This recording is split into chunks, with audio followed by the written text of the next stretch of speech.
Hello, everyone. Real quick before we dive into today's episode, I want to remind you that I'm now offering functional lab testing within my program in full function. I am so excited. This is about to completely transform so many lives, and I cannot wait. If you have been feeling off, whether that's stubborn bloating, fatigue that won't go away, difficulty losing weight, sleep issues, acid reflux, painful periods, mood swings, whatever the case might be, functional lab testing may be exactly what you need. This goes so much deeper than any traditional, conventional blood work. It helps to uncover hidden stressors like hormone imbalances, gut dysfunction, poor detox pathways, chronic stress patterns, and more. And it really allows us to better understand how is the body functioning and how is this dysfunction potentially contributing to the way I'm experiencing life, the way I'm feeling and how I'm functioning on a day-to-day basis. So for a limited time, you can now book a free 45-minute consult to see if it's a fit. And because you are a podcast listener, I'm offering a special discount through the month of July so that you can take advantage of it at a discounted rate. All you have to do is schedule your free consult within the month of July and you will receive $150 off my coaching package. So, super excited for this offer. Mention that you came from the podcast on our call and you will immediately gain access to that discount. And we will talk all the details when we connect. Thank you so much for being here, and I look forward to supporting you. Welcome to Let's Eat. I'm your host, Emily, certified holistic health coach, functional nutrition expert, and self-proclaimed wellness enthusiast, here to meet you at the intersection of physical and mental health, the space within which we become well. This podcast is meant to explore all areas of mind and body wellness, designed to offer you the integrative knowledge, behavioral strategies, and mindset shifts necessary to uplevel your health and feel better today. We'll explore nutrition, sleep, movement, self-care and stress management, habits and routines, self-development, gut health, mental health, and more. I'm so happy that you're here. Welcome to the table. Let's eat. Hello, everyone, and welcome back to Let's Eat, and welcome back to Functional Foundations. We are moving our way through July, and throughout the month of July, we are talking about all things functional lab testing. What else is new? This is what we've been talking about, but this series is specifically dedicated to really clarifying and going deeper into different tests or different topics, and it gives me the opportunity to really explain in depth what we're looking at and why it might be valuable for you to you. Instead of spending hours and hours and hours and hours and hours on a call with you, you can tune into these episodes and listen and absorb and understand and digest it so you can decide, is this something that I want to pursue? Now there is a discount for my podcast listeners. So if you are interested in functional testing, go visit the show notes. All the details regarding how to get access to get locked into that discount are there. But take advantage. It's through the month of July. So all you need to do is schedule a consult during the month of July in order to get the discount. And I'm excited to explore today's topic with you to broaden your understanding of cortisol. I know cortisol gets a lot of hype, and especially on social media, we think that it's this bad, terrible thing, and we all need to lower our cortisol, and it's this whole big, what's the word I'm looking for? This whole big to do. Is that the right word? I don't think that's the right word. Everyone thinks that we need to be lowering our cortisol, but I don't think we really understand what exactly this means. Nor do we understand that we can all have low cortisol as well. It's not necessarily that we have high cortisol. Some might, you might, who knows? Testing can tell us that. Maybe you have low cortisol.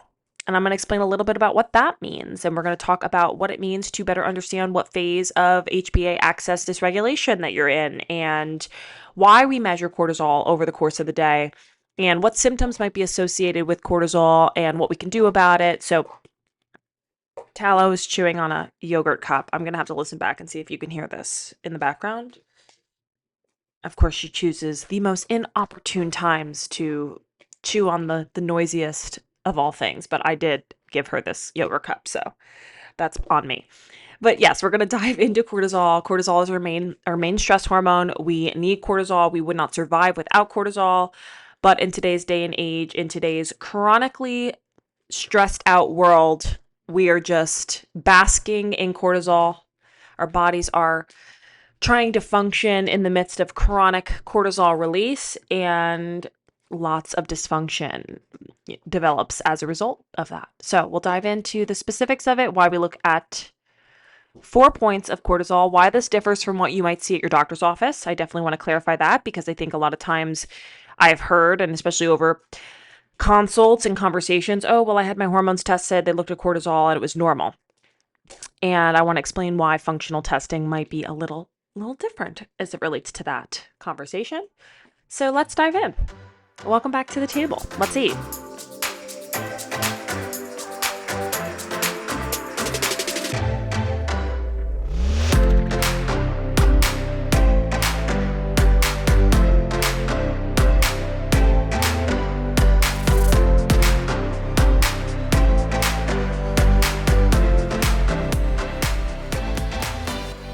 Okay, so let's talk about cortisol. Like I said, cortisol has got quite the reputation, but let me explain to you a little bit about cortisol and why we should prioritize healthy cortisol, but also why it's so important. Like I said, I feel like it's getting this reputation that we need to be demonizing it and that we have to get rid of it, and that is absolutely not the case. You would not survive without it, and it's super important. So cortisol is the body's main stress hormone. It is produced in the adrenal cortex. And the body essentially releases cortisol when we're awake so that the body can deal with what's happening outside. So, hugely important. The body is always trying to survive and to keep us safe, and cortisol plays a massive role in that. It raises blood sugar. It enhances the action of adrenaline. Cortisol is actually anti-inflammatory in nature, so it acts as a painkiller, which is pretty cool. And it's a main signal of catabolism. So catabolism means breaking down. And as I shared in the first episode, we want a healthy balance between the checks and balance systems within the body. So our good bacteria and our bad bacteria, progesterone and estrogen. And in this case, we want a healthy balance between cortisol and DHEA. Cortisol is catabolic and DHEA is anabolic. Catabolic means breaking down, catabolism, as I just said, and anabolic means building up. And we don't want too much of either one. So when we're looking at cortisol, just to kind of dive into testing right off the bat, we're looking at the cortisol to DHEA ratio, and that's going to tell us a lot about, is the body in a catabolic state or is the body in an anabolic state? Now, spoiler alert, I would say 90% of people reflect, and that's not based in science. That's just me. That's just me based on what I know about chronic stress. I would say a large percentage of people are in a catabolic state because of the nature of chronic stress. So we look at this in light of DHEA to better understand that balance. Now, cortisol follows a diurnal pattern for the circadian rhythm. So we know that cortisol also is in this kind of counterbalance relationship with melatonin. And so we want cortisol to be active throughout the course of the day, peaking in the morning and then gradually diminishing over the course of the day. And then we also want to see melatonin released at night. When cortisol is suppressed, melatonin can be released and vice versa. So this also plays a massive role in understanding sleep, because if we have elevated cortisol in the evening, melatonin is not going to be produced. Now you might say, well, melatonin, isn't that like an over-the-counter sleep aid? Yes, it is, but it's also a hormone that's produced by the body to help us get to sleep. It's going to signal to the body that it's time to wind down and get to sleep. That's when melatonin is released. And like I said, cortisol is elevated in the morning and it's lowest at night, 3 to 4 hours after the onset of sleep. So that's also super important, right? We want to have this healthy circadian pattern, this healthy cortisol pattern. We'll talk a little bit more about what it should look like. I kind of just explained it briefly, but I'll also explain, the timing by which we measure to really understand that progression and how dysregulation can then create symptoms and energy, impacting our energy over the course of the day. So, like I said, it's the body's response to stress, and it's also the body's response to low blood sugar. So when we have low blood sugar, cortisol is going to help raise that blood sugar, which is essentially what happens in the morning because we've technically been fasting over the course of the night. So cortisol comes in to heighten our blood sugar, to raise our blood sugar, and that's when we feel alert. That's where we feel awake. Cortisol also suppresses gastric emptying and slows digestion as well as sex drive. And so, chronic stress, if we think about it through the lens of that, we know that chronic stress plays a massive role in digestion, and this is the mechanism by which it's relevant. And overall, cortisol is very pro survival. So, at the end of the day, its main mission is to keep us alive. Now, it's when things get out of hand that it becomes a problem. So I really want to put that out there and emphasize that as being the primary focus because I think, like I said, cortisol is getting this reputation as though it is negative and that we want to rid ourselves of it. And everyone's walking around with high cortisol. And yes, that can be the case, but we can also be walking around with low cortisol, and this can also be playing into how we feel. Now, when it comes to a healthy circadian pattern, we want to see a peak in cortisol in the morning. So we want to see an elevation. Now, in some cases, which I did refer to this in my lab review, you can go ahead and listen to that episode a few episodes back. I had higher than ideal morning cortisol. So it's not like, oh, we want just like an unlimited amount of cortisol release in the morning. No, we want a healthy amount that's relative to the rest of the day. And when working together through testing, we actually have a visual that's going to show us. I wish I could show you right now. I probably could if this was on video, so forgive me. But if we are working together, we'll look at your cortisol pattern in relation to what is considered optimal or preferred. And that will give us a good image of this is where we are and this is where we want to be. And over the course of testing, we can kind of see how that shifts, especially if you decide to retest and, we continue to work together down the line.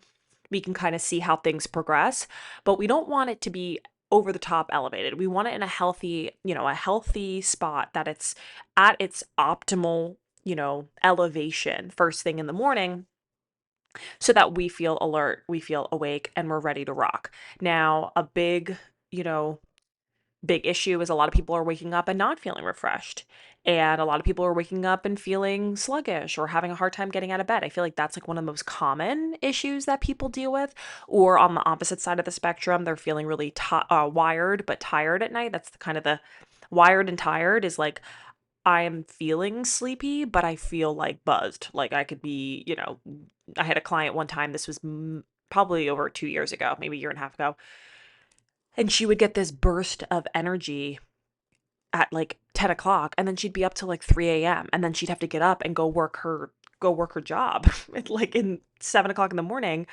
And it was a big issue. Now, at the time, obviously, I didn't offer testing, and I tried really hard to kind of give her some guidance on how to wind down. But if we're having this like chronically elevated level of cortisol when it should be suppressed and we should be feeling tired to get to sleep, then it's going to be hard for her, like physiologically, to even shut down because her body's like releasing this hormone at a time that it's not meant to be released. So, back to my original point here. We want it elevated, we don't want it too high. And then from there, we want to see a healthy progression where it diminishes over the course of the day. So we're going to measure at noon, at afternoon, and at night to see how your specific, cortisol pattern unfolds. Now, we have a certain amount of cortisol in this bank account. So like I said before, even if, it's super elevated in the morning, one might think, well, this is great. Like this is my, I'm really ready to rock. No, we want a healthy amount so that over the course of the day, it's also releasing in a healthy amount. Because if you say, for example, release a whole bunch where you're like off the graph, right? I'm thinking about a client in a case study that I did. You're off the graph and then you come shooting down to noon, that's going to feel like a massive energy drop, right? You're going to go from like wired to like, oh my goodness, at noon, I need an extra coffee or I need an extra, shot of espresso or a candy bar or something. So we want there to be a healthy progression here and we want it to fall as in line with that ideal pattern as possible. Now, like I said, this is very commonly dysregulated, and this can explain a lot of the reason why people are feeling fatigued or having issues with energy throughout the day. But not only that, I mean, having chronic stress is going to impact our sex hormones. So we're going to see hormonal imbalances there, especially, more specifically with our stress hormone, cortisol to DHEA. And then it's also going to place burden on all the other areas of the body. So I've been saying in my calls and anyone I talk to about this, while I think each and every lab has value, this one specifically, I feel like gives us such powerful insight. And I also think this can explain a lot of why people feel the way they do. And even if, they might say, oh, yeah, I just like normally don't feel like super energized. Like maybe I'm sitting at like a 6, and that's just kind of my normal. They don't even realize that with, addressing this dysregulation, they can feel more at like a 9 or a 10, but they've just lived in this space for so long that it's just kind of become normalized. And I think too, we just kind of almost invalidate ourselves or make ourselves feel like, well, no, like I'm super busy and I have kids and I'm go, go, go. And, this is just the way it is. I'm just supposed to feel this way. And it's like, no, I think that there's probably more to this picture that you're not giving yourself enough credit for. And so by looking at it, we can then better clarify what's going on here, what that ratio looks like, and then proceed from there. So, as mentioned, we look at each point over the course of the day: morning, noon, afternoon, and night. And this can tell us a whole bunch, whole bunch about how you're feeling, why certain things might be happening. But it's looking at that cortisol to DHEA ratio that can also determine a whole bunch. It can also determine a lot. And it's fascinating, right? Because we're looking at cortisol maybe at our primary care doctor's office. And first and foremost, we test our cortisol through saliva versus through blood. There's a number of reasons why this is done, but we're getting a more accurate picture of cortisol when not only are we testing it over the course of the day, but we're also seeing it through saliva. And there's a couple different reasons why it's preferred, but a few that I find to be most powerful is the fact that with saliva, we can take multiple samples throughout the day. We're not taking vials and vials of blood at every, at those 4 points throughout the day, but also a blood draw itself is a stressor. So this is could potentially, we'll say, impact the results if you have a fear of getting your blood drawn, or, I mean, just the experience itself is stressful. So saliva testing is non-invasive, and it's non-stress inducing. So as a result of that, it's preferred, but we're also seeing a stronger picture of, you know, how much cortisol is available to the body when we're testing via salivary cortisol. So just to explain that a little bit more. But the issue here is when we're looking at it through blood, sometimes it can be a little misleading. And the reason being is because when we're looking at a cortisol sum, all right, this is taking those 4 points throughout the day and adding up the sum. This is going to put us in a few different categories. This is either going to put us in our acute phase, this is either going to put us in our compensatory phase, or it's going to put us in our exhaustive phase. Now, I'm going to explain each of these at great length when going over lab results with clients so they can really understand where they fall and where we want to be. Now, to give you a very kind of brief but dense overview of what exactly this means is we look at a chart that tells us about the HPA axis dysfunction. And when we look at the cortisol sum, when we're in an acute phase, this means that the body is pumping out cortisol, and we are doing so in response to chronic stress. So the adrenals are pumping out cortisol, keeping us in this acute phase, because ideally what would happen here is we'd be in homeostasis, the stressor would come, we'd release the cortisol in order to face said stressor, and then we'd bring ourselves back down to homeostasis. That is the ideal progression, and that is what a healthy evolutionary response would look like. In today's day and age, this stressor is not going away. So this is where we might see high cortisol, okay? Being in that acute phase where it's pumping, pumping, pumping. And in this space, people tend to feel like they're rocking and rolling, right? People tend to feel good because, as I said before, this is a painkiller. Cortisol is acting as a painkiller. So we're feeling like I'm on top of the world here. I am conquering, my goals, and I'm moving and grooving. And while it's not a healthy space to be, it's still a place where people feel like they're, thriving in that space because of the fact that cortisol is being released in excess amounts to keep up with the demand. But we know that that's not something that can be maintained, right? Like, ideally we want that release and then we'd be back, into that homeostasis, in that balance space. But in today's day and age, in today's world, we're inundated with chronic stress, and so it's just pumping, pumping, pumping, pumping, pumping. Cortisol is being released to maintain, to keep up with all of the demands. And that's where things start to go awry. Now, how long you stay in acute is what it's called. The cortisol sum will reflect as being in acute. That all depends on your, background, your what we call vital reserve, which is essentially like the body's ability to, you know, um, r- I guess respond to the stress, like that kind of resilience factor that's there. That's what we call a vital reserve. But eventually the body starts to compensate. And when we compensate, we move ourselves into what we call the compensatory phase. Okay. This is where things start to get interesting, right? Where we start to feel the body not necessarily keep up with this demand anymore. And this is typically where things start to become challenging, right? Where the body starts to break down because it's not able to keep up with the demand. And this transition is really what people most notice, because if you're like feeling like I'm on top of the world, I'm killing it, and then all of a sudden you start to transition into that compensatory phase where your body starts to break down, whether it's I'm feeling more tired, or my digestion's messing with me, or I can't, lose weight, or I'm getting, you know, more painful periods, or like whatever the case is, that's where we start to see that issue come about. But if we're looking at this graph, I want you to imagine there's a healthy curve up into that acute phase. And then on the other side of that bell curve, we start to come back down. And what's interesting is when we're in this compensatory phase, sometimes that cortisol sum can reflect as normal.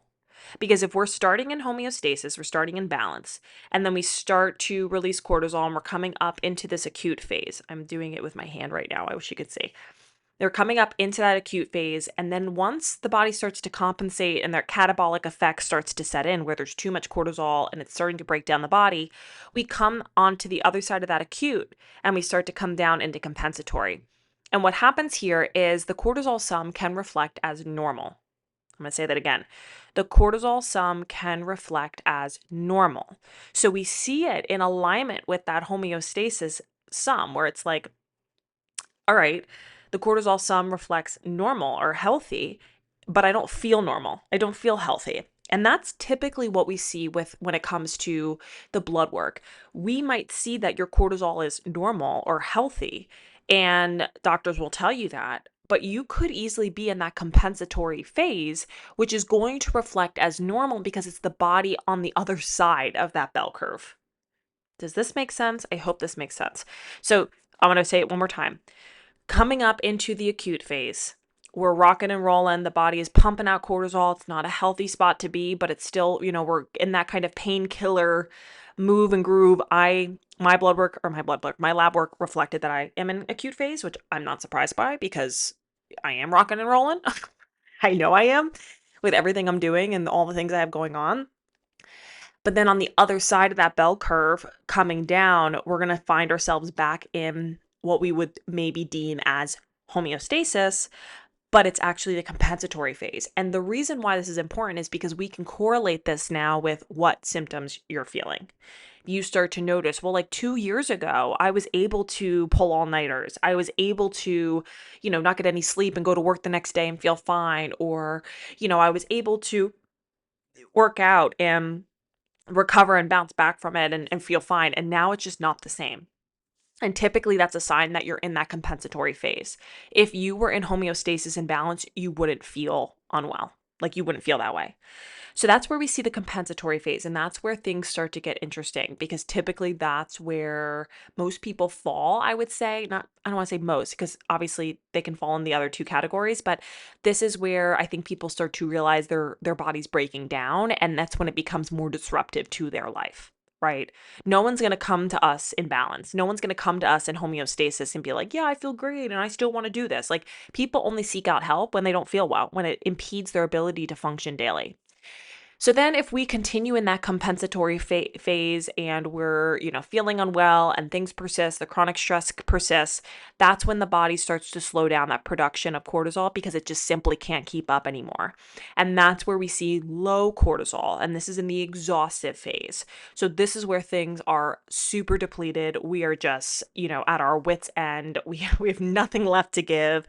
That's where a lot of fatigue sets in. You probably don't feel very well after a workout. You think it's healthy to work out and you're like, "Oh my God, I have to work out because this is what's, healthy for me and I want to lose weight," and whatever the case might be, but you feel terrible after your workouts. I mean, this can look like a number of different things, like very, dysregulated blood sugar or, digestion is a mess, energy levels have tanked, right? There's just a number of issues here. And that's where we see that low cortisol sum. And that's where the body's like, I'm depleted, I can't do it. So you can see here why it's a very big myth that we want low cortisol all the time. We don't want that. We want a healthy cortisol pattern. We want a healthy cortisol response.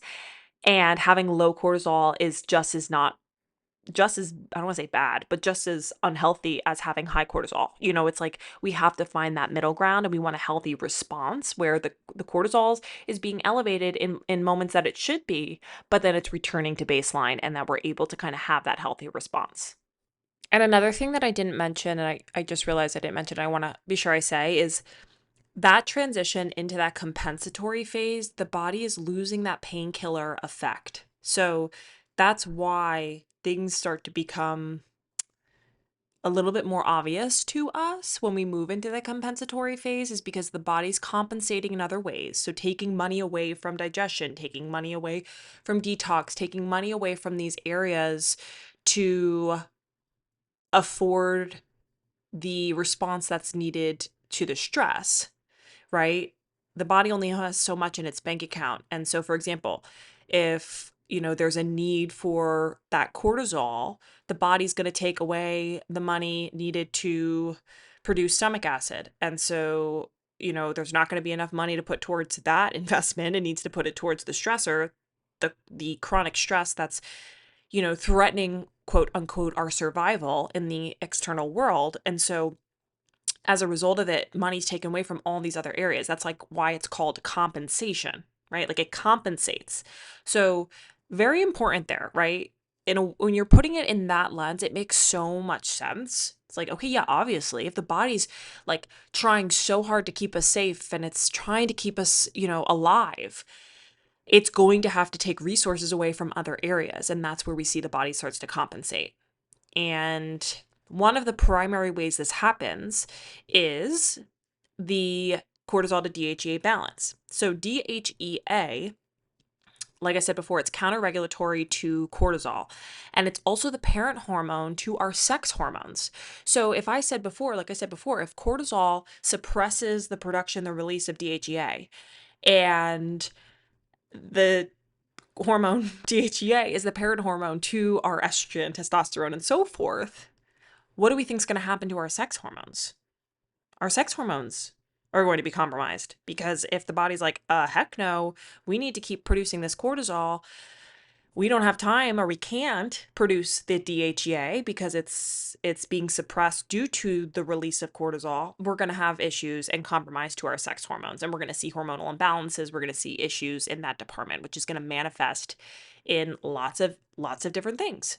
It's going to manifest in, especially with the role that estrogen plays in women's bodies, especially, but even testosterone in women's bodies too. I mean, low testosterone can result in like a lack of motivation or low muscle tone or whatever the case might be. So it's important for us to understand the cascade, like the cascading effect that takes place here as a result of dysregulation there, and why it's so important for us to understand that through, through the lens of seeing that first and then piecing it all together with all these other markers so that we can really get a full picture of the play by play. It's not to say like what came first, the chicken or the egg per se, but being able to understand that piece, the cortisol piece, gives us tremendous insight because if there's compromise or if there's dysregulation there is absolutely dysregulation and dysfunction and imbalance in other areas. No doubt about it. Because of the fact that stress touches every area of the body. Not one area goes untouched. The gut is impacted. I mean, our hormones are impacted. The liver's impacted. Everything's impacted. So we really have to understand that so that we can kind of see everything else as a result. So the stress and hormone profile is what we look at to look at cortisol. Now, as I've said since the start, we want to look at these markers all within light of each other. That is huge. That's so valuable. And as mentioned, it's going to give us the greatest opportunity for healing. And that's what we want, right? We want healing. Now, as I said before, we're looking at cortisol in the morning, at noon, afternoon, and night. This is going to give us the most robust understanding of how your cortisol is progressing throughout the day. That's going to tell us then our cortisol sum. This is going to show us, are you in the acute phase, the compensatory phase, the exhaustive phase? Now, different recommendations are going to be made as a result of that cortisol sum. Then we're going to look at the cortisol pattern evaluation, and this is going to tell us, okay, with $100 in our cortisol bank account, how much is being spent in the morning, how much is being spent at noon, how much is being spent in the afternoon, and how much is being spent at night. And then we're going to look at the graph that's going to tell us, and visualize, I guess it's telling us essentially what we've already seen based on the 4 points throughout the day, but this is going to give us a good visual for us to say, this is where we're at, and this is what's preferred. And then from there, we can see other hormone levels. So alongside the cortisol pattern, we're going to understand DHEA, estrogen, progesterone, testosterone, and we're also going to look at melatonin and secretory IgA. So I know this episode was mainly about cortisol, but because we're measuring cortisol through the stress and hormone profile, I want to be sure that I mention that those markers will also be looked at. And all of them come together to form this beautiful picture alongside the markers that we're going to look at as it relates to digestion, as it relates to detox and liver congestion and all of that. So it's a beautiful, beautiful puzzle or picture that we paint here. Puzzle that we piece together, picture that we paint, whatever analogy you want to use there. And cortisol is such an important part of that puzzle/picture. I think one of the best parts about seeing this in real time and being able to share this with clients is the validation that is then brought to their experience. I think we are a chronically invalidated population, especially when it comes to our health.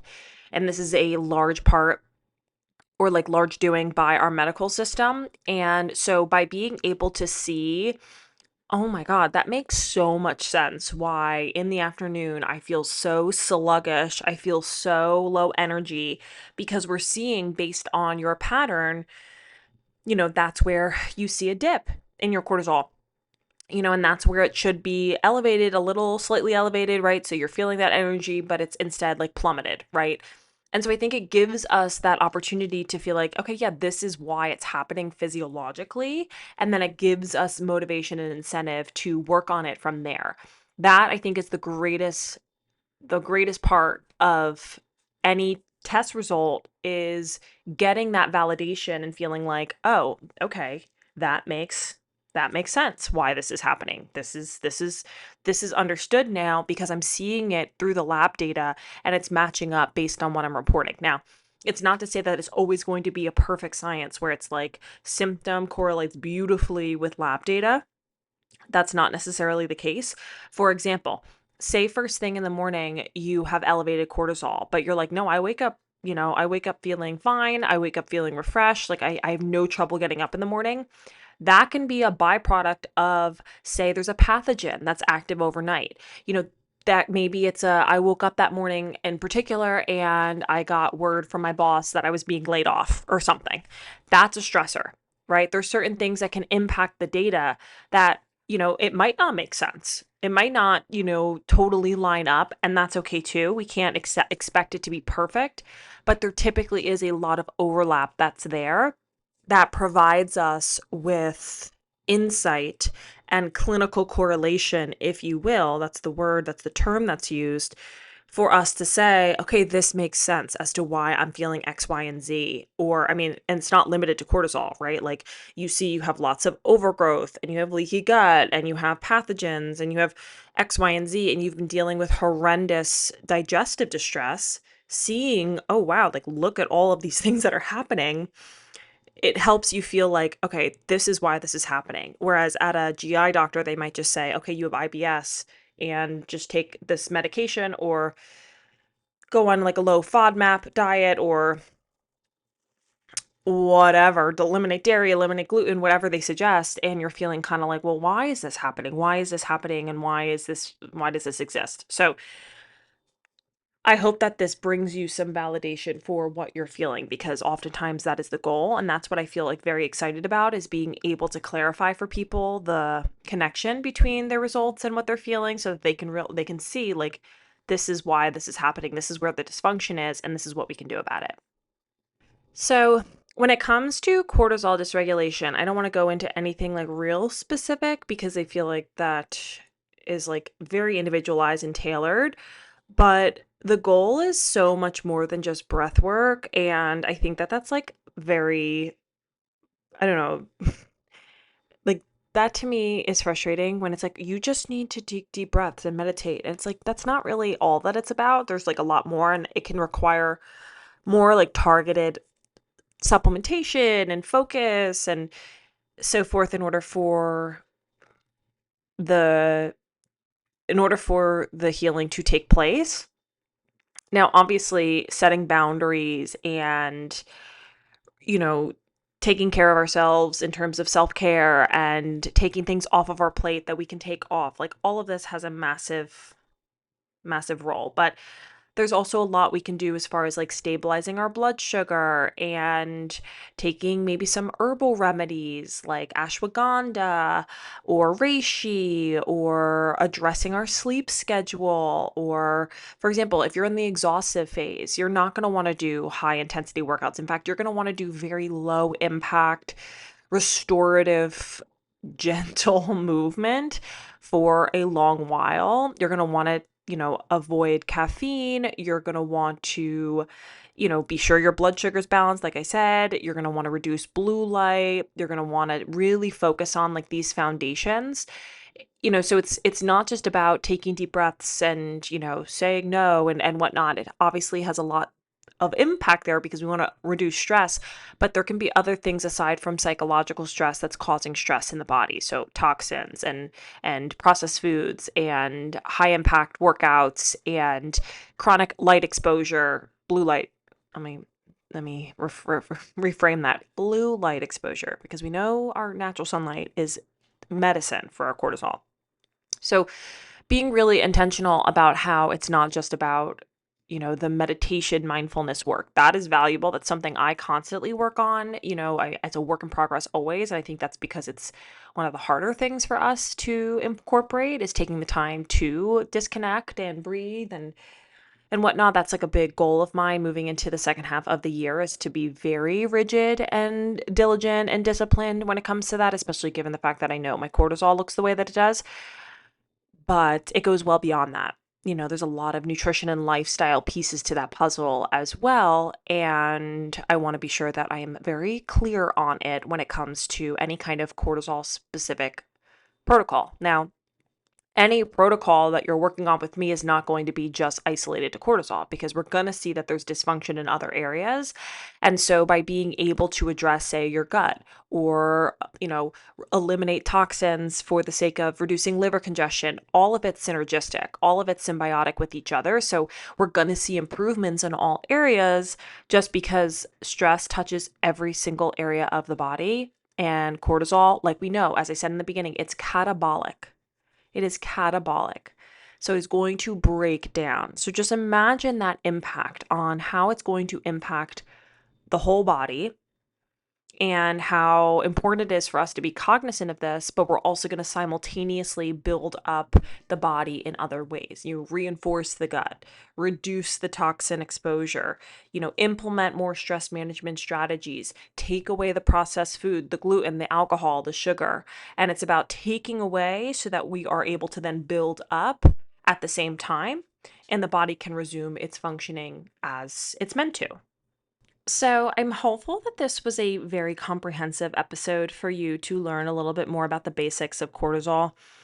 I think a big indicator that there's issues here include fatigue or energy crashes, but it can also look like trouble falling asleep or even trouble staying asleep. Weight loss resistance is huge, especially around your belly.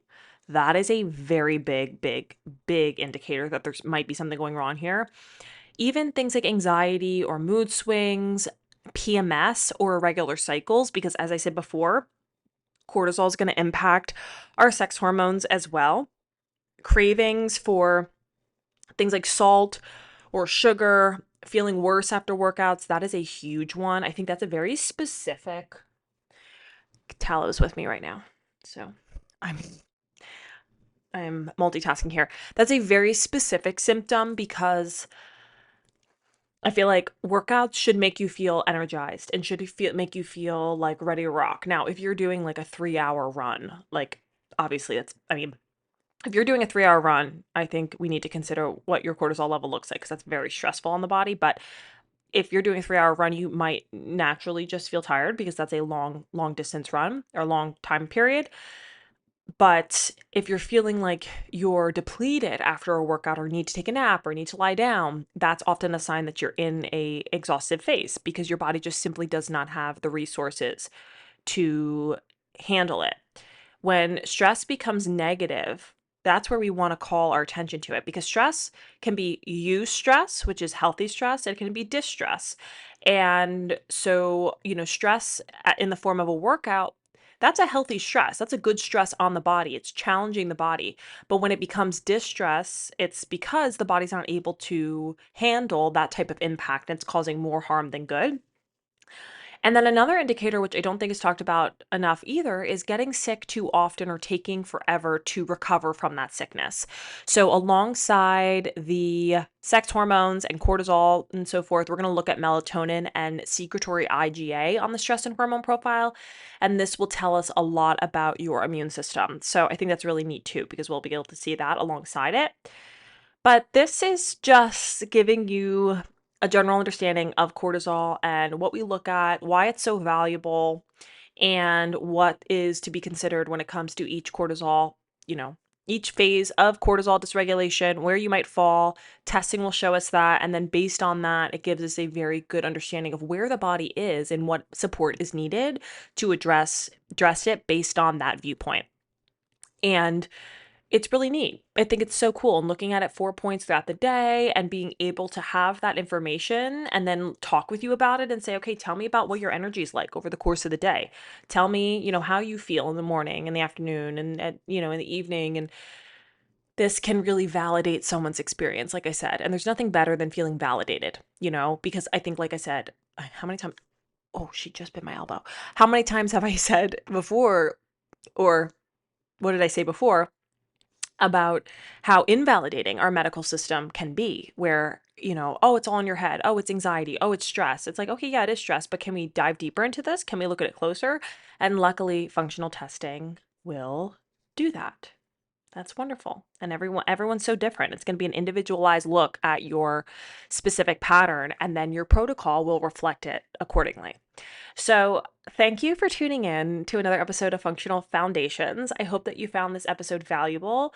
Cortisol is huge, and I'm determined to debunk the idea that we should be ridding ourselves of cortisol. We need cortisol. We want cortisol. This is what's going to help us stay safe. It's going to help us survive. It allows us to get out of danger.